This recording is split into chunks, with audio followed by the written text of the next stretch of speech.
Assalamualaikum warahmatullahi wabarakatuh. Perkenalkan, nama saya Nia Amalia dan teman saya Indri Oktarian. Kami dari kelas 12 MIPA 2 dan dari SMA Perguruan Rakyat 2 ingin menjelaskan materi kimia yaitu senyawa organik mengenai aldehid atau alkanal dan keton atau alkanon.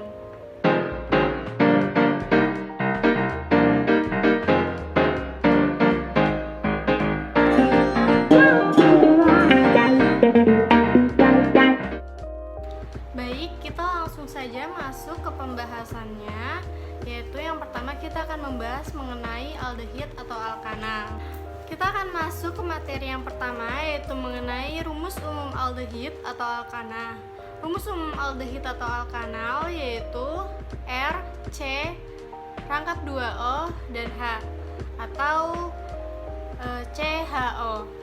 Untuk yang kedua yaitu rumus molekul alkanal atau aldehid yaitu CnH2nO. Jadi kalau semisal C-nya 3 hanya itu 6 dan O. Jadi C3H6O. Untuk pembahasan yang kedua, kita membahas mengenai tata nama aldehid atau alkanal. Yang pertama berdasarkan UPAC. Yang berdasarkan UPAC ada 3 langkah untuk pengerjaannya, yaitu yang pertama pilih rantai karbon terpanjang yang mengandung gugus CHO dan diberi nama seperti alkana dengan mengganti akhiran A menjadi akhiran al. Untuk langkah yang kedua yaitu atom C pada rantai karbon diberi nomor sesuai urutan pada alkana juga, dimulai dari atom C yang mengikat gugus CHO. Untuk langkah yang ketiga, jika terdapat cabang seperti etil atau dimetil atau metil, itu penamaannya dilakukan seperti alkana, yaitu nama cabangnya terlebih dahulu. Seperti pada contoh, kita lihat di contohnya, itu kita nomori terlebih dahulu untuk struktur-struktur atomnya. Jadi kita nomori dari yang paling kanan karena dia yang mengikat gugus CHO. Di nomori 1, 2, 3, 4, 5, dan 6. Kita mengambil gugus paling panjang ya.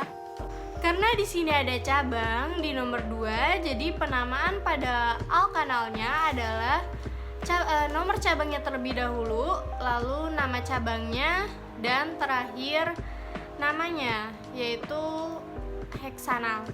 Jadi namanya menjadi 2-metil heksanal. Untuk yang kedua, kita membahas tata nama alkanal berdasarkan trivial. Berdasarkan trivial, aldehida diberi nama dengan menghitung jumlah atom karbon. Jika jumlah atom karbonnya itu 1, diberi nama form depannya, dan jika 2 diberi nama aset, 3 propion, 4 butir, dan 5 valer, dan ditambahkan akhiran aldehida. Seperti pada contoh di PPT, kita lihat untuk formaldehid, atom C-nya ada 1, asetaldehid, atom C-nya ada 2, propionaldehid, atom C-nya ada 3, butiraldehid, atom C-nya ada 4, dan yang terakhir valeraldehid, atom C-nya ada 5. Karena kita sudah belajar mengenai tata nama pada aldehid, selanjutnya kita masuk kepada contoh struktur senyawanya. Di sini kita ada struktur senyawanya. Bagaimana cara kita mengatur namanya? Yaitu kita mengambil dulu rantai paling panjang. Kita lihat dari atom yang mengikat COH. Di situ kita beri nomor 1, lalu CH kita beri nomor 2, CH kita beri nomor 3, dan CH3 kita beri nomor 4. Kita ambil rantai terpanjang, yaitu dari C sampai CH3. Lurus saja karena kalau dia ke bawah juga rantainya sama aja, yaitu 4. Bagaimana cara kita mengatur tata namanya? Yaitu yang pertama kita tulis terlebih dahulu nomor cabangnya. Di sini karena cabangnya ada 2, yaitu pada nomor 2 dan 3, kita tulis 2,3, jangan lupa strip, lalu dimetil. Mengapa dimetil? Karena dia cabangnya ada dua, cabang metilnya itu ada dua. Jadi jika dia cabangnya ada dua, kita beri awalan di. Jika ada tiga, kita beri awalan tri. Lalu selanjutnya butanal. Mengapa dia butanal? Karena dia seperti pada tata nama alkana, yaitu butana jika itu C4, tapi akhirnya diganti menjadi al, jadi butanal. Maka namanya adalah 2,3 dimetil butanal. Kita lanjut ke contoh struktur yang kedua. Di sini sepertinya atom C-nya sama-sama 4, rantai terpanjangnya sama-sama ada 4. Kita ambil dari atom yang mengikat CHO. Lalu yang kedua kita beri atom C nomor 2, atom C nomor 3, dan CH3 nomor 4. Di sini cabangnya ada banyak ya. Untuk C nomor 2 memiliki cabang 2, yaitu cabang etil, dan C yang ketiga memiliki 2 cabang juga, yaitu metil. Bagaimana cara kita memberikan nama pada senyawa ini? Kita beri nama terlebih dahulu seperti alkana, yaitu tadi kita beri nomornya terlebih dahulu, tetapi kita mendahulukan etil terlebih dahulu dibanding metil. Kenapa? Karena abjad E lebih dahulu dibanding M. Jadi etil ditulis terlebih dahulu, lalu selanjutnya baru cabang metil. Jadi kita menulis 2,2 dietil. Mengapa dietil? Karena dia etilnya, cabang etil ada 2. Lalu strip 3,3 dimetil karena metilnya ada 2. Lalu butanal. Akhiran A diganti menjadi al. Jadi butanal karena atom C-nya ada 4. Pembahasan selanjutnya kita membahas mengenai keisomeran pada alkanal atau aldehid. Isomer aldehid merupakan isomer yang memiliki perbedaan pada struktur rangka rantai karbonnya sehingga disebut keisomeran struktur atau keisomeran angka. Di situ ada contohnya. Contoh yang pertama itu yaitu dia namanya butanal karena C-nya ada 4 dan hanya ada 8O. C4H8O seperti rumus umumnya. Lalu dia diisomer menjadi 2 metil propanal. Bagaimana cara dia mengisomer? Mengapa bisa diisomer? Karena mereka tuh memiliki atom yang sama, tapi strukturnya aja yang berbeda. Jadi contohnya di sini dia kan jadi ada cabang ya. Awalnya nggak ada cabang. Dia sama-sama memiliki 4 atom C dan dia memiliki 8 atom H juga, lalu atom O. Jadi rumusnya dia sama aja tetapi susunan strukturnya yang berbeda. Itulah yang disebut isomer. Pembahasan selanjutnya yaitu mengenai keton akan dibahas oleh teman saya yaitu Indra Yuda Oktarian. Pada Indra saya persilahkan. Selanjutnya yaitu keton. Keton memiliki rumus umum dan rumus molekul. Rumus umumnya yaitu RCe rangkap 2O R aksen atau disebut juga gugus karbonil. Rumus molekulnya yaitu CnH2nO di mana rumus keton sama dengan aldehid sehingga disebut isomer gugus fungsi. Oke, selanjutnya tata nama keton. Tata nama keton terbagi 2 berdasarkan IUPAC dan berdasarkan trivial. Yang pertama, tata nama berdasarkan IUPAC. Tata nama berdasarkan IUPAC. 1. Pilih rantai karbon terpanjang yang mengandung gugus CO dan beri nama seperti nama alkananya dengan menggantikan akhiran A dengan akhiran on. Yang kedua, atom C pada rantai karbon diberi nomor, atom C yang mengikat gugus CO diberi nomor serendah mungkin. Yang ketiga, jika terdapat cabang penamaan dilakukan seperti tata nama alkana. Coba kita lihat contoh di bawah ini. Kita pilih yang paling terdekat dengan CO, 3 metil. Nah, 3 metil ini karena cabangnya itu ada di posisi yang ketiga. Jadi 3 metil 2 butanon. 2 butanon karena CO-nya ada di posisi yang kedua.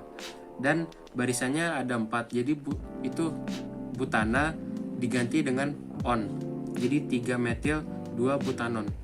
Yang kedua, tata nama secara trivial. Tata nama keton dilakukan dengan cara mengurutkan nama alkil-alkil keton. Jika kedua gugus alkil sama, digunakan awalan di. Kita contoh yang kiri. Itu ada 2 cabang di CO. Jadi karena ada 2 cabang, jadi etil, propil, keton. Nah, kita lihat contoh yang kedua. Di situ ada 2 cabang yang sama, alkil, kedua gugus alkil sama. Jadi diisopropil keton. Nah, biar lebih jelas lagi, di sini ada 2 contoh gugusan. Yang pertama, kita lihat yang atas. 3,3 dimetil 2 butanon. Nah, di situ kan ada 4 baris. Kita lihat dari yang kiri karena yang terdekat dengan CO. Jadi 3,3 dimetil. Nah, 3,3 itu kan cabangnya ada di posisi yang ketiga dan cabangnya itu ada 2, atas dan bawah. Nah, jadi 3,3 dimetil. Dimetilnya itu karena metilnya itu ada 2, jadi dimetil. Kalau misal metilnya ada 3, jadi trimetil bisa. Jadi 3,3 dimetil 2 butanon. 2 butanon, 2-nya itu karena CO-nya itu ada di posisi yang kedua. Dan barisan kan ada 4, jadi butana. Dan butana diganti dengan butanon. Jadi 3,3 dimetil 2 butanon. Nah, sekarang contoh yang kedua. Contoh soal yang kedua itu barisannya ada 7 ya. Dan kita ambil dari posisi yang kiri karena yang paling terendah. Jadi 1, 2, 3, 4, 5, 6, 7. Nah, barisan senyawa itu kan ada metana, etana, propana, butana, pentana, heksana, dan heptana. Itu ada 7, yang ke-7. Jadi 5 etil, 3 metil, 4 heptanon. 5 etil itu karena C2-nya itu ada di posisi yang kelima. Nah, C-nya kan ada 2, jadi bukan metil tapi etil. Jadi 5 etil, 3 metil. Nah, metilnya itu ada di posisi yang ketiga. 5 etil, 3 metil, 4 heptanon. 4 heptanon karena CO-nya itu ada di posisi yang keempat. Jadi hasilnya 5 etil, 3 metil, 4 heptanon. Nah, keisomeran pada keton. Keisomeran pada keton kita lihat contohnya. 2 heksanon. Nah, sama kayak yang tadi saya jelaskan, itu kan kita pilih yang dari terdekat dengan CO. Jadi CH3, C, CH2, CH2, CH2, CH3 dari kiri ke kanan. Jadi hasilnya 2 heksanon. Heksana berubah jadi on. Jadi 2 heksanon. Di isomer posisi menjadi 4 metil 2 pentanon. Nah, di sini posisi berubah dari kanan ke kiri karena terdekat dengan CO. Nah, 4 metil karena metilnya ada di posisi yang keempat. 2 pentanon. Itu kan CO-nya ada di posisi kanan dan itu barisan yang kedua. Jadi hasilnya 4 metil 2 pentanon. Pentana berubah jadi on. Nah, sekarang sifat fisik aldehid dan keton. Sifat fisik aldehid dan keton. 1. Aldehida suku tinggi merupakan zat cair, kental dan berbau enak sehingga sering digunakan untuk campuran minyak wangi. Yang kedua, untuk jumlah atom C yang sama, aldehida mempunyai titik didih dan titik relatif lebih rendah daripada keton. Yang ketiga, keton suku rendah berupa zat cair yang mudah larut dalam air dan berbau menyengat. Keton suku sedang merupakan zat cair yang sukar larut dalam air, sedangkan keton suku tinggi merupakan zat padat. Yang keempat, aldehida dan keton berbau menyengat dan mudah menguap, mudah melarutkan senyawa nonpolar, serta tidak larut dalam air. Untuk pembahasan selanjutnya, kita akan membahas mengenai sifat kimia pada aldehid atau alkanal. Yang pertama ada oksidasi. Jadi aldehid itu bisa dioksidasi ya. Seperti pada PowerPoint kita bisa lihat bahwa aldehid itu bisa dioksidasi menjadi asam karboksilat. Untuk yang kedua yaitu reduksi. Aldehid itu bisa direduksi melalui reaksi Fehling atau reaksi Tollens. Reaksi Fehling terdiri atas larutan Fehling A dan larutan Fehling B. Larutan Fehling A terdiri atas larutan CuSO4. Sedangkan larutan Fehling B terdiri atas larutan NaOH dan larutan kalium tartat. Di sini kita menggunakan reaksi Fehlingnya 2CuO ya kawan-kawan. Jadi untuk yang pertama itu aldehid direaksikan dengan 2 CuO atau reaksi Fehling menghasilkan asam karboksilat dan Cu2O yang berwarna endapan merah. Jadi aldehid dengan reaksi Fehling dapat bereaksi menghasilkan endapan Cu2O yang berwarna merah bata. Untuk yang kedua, kita menggunakan reaksi Tollens. Nah, reaksi Tollens ini terdiri atas campuran larutan AgNO3 dan larutan NH3. Reaksi Tollens merupakan komponen ion Ag+ dan amonia sehingga dalam persamaan reaksinya cukup ditulis Ag2O. Pada reaksi kita lihat aldehid direduksi dengan reaksi Tollens yaitu Ag2O akan menghasilkan asam karboksilat dan cermin perak. Senyawa aldehid dengan reaksi Tollens dapat membentuk cermin perak yang merupakan endapan Ag. Sifat kimia pada aldehid yang ketiga yaitu adisi. Adisi adalah reaksi yang menyebabkan penjenuhan pada ikatan rangkap. Pada reaksi adisi, satu ikatan rangkap menjadi terbuka. Sementara itu, reaksi yang mengadisi terputus menjadi 2 gugus yang kemudian terikat pada ikatan rangkap yang terbuka tersebut. Jika reaksi yang mengadisi bersifat polar, gugus yang lebih positif terikat pada oksiden, sedangkan gugus yang lebih negatif terikat pada karbon. Untuk lebih memahami, mari kita lihat reaksi berikut ini. Untuk adisi hidrogen, yaitu aldehid direaksikan oleh adisi akan menghasilkan alkohol primer. Di situ kita bisa lihat ada gugus OH-nya ya, berarti itu alkohol primer karena dia mengikat satu atom C primer. Untuk adisi yang kedua yaitu ada adisi asam sianida atau HCN. Untuk adisi asam sianida ini kita bisa lihat di sini ada aldehid direaksikan menggunakan adisi dan menghasilkan asam sianida. Di situ ada gugus OH, alkohol, dan di bawahnya ada CN yaitu sianida. Jadi asam sianida. Nah, sekarang sifat kimia keton atau alkanon. Yang pertama itu reduksi. Nah, kita lihat di bawah 2 propanon ditambah H2 menghasilkan 2 propanol. Nah, sekarang yang kedua, adisi. Adisi yang kita gunakan yang pertama NaHHSO3. Propanon ditambah NaHSO3 menghasilkan garam sulfonat. Yang kedua kita menggunakan HCN. 2 propanon ditambah H+ CN- menghasilkan cyanohidrin. Nah, di sini ada penjelasan tambahan bahwa keton tidak dapat teroksidasi oleh larutan Tollens dan Fehling. Baik teman-teman, selanjutnya kita memasuki pada pembahasan yang selanjutnya yaitu kegunaan aldehid atau alkanal dalam kehidupan sehari-hari. Apa saja sih kegunaannya? Kita cek pada PowerPoint berikut agar kita dapat lebih memahami apa sih kegunaan aldehid dan alkanal pada kehidupan sehari-hari. Untuk yang pertama, asetaldehida atau etanol dijadikan sebagai bahan baku polivinilasetat atau PVA.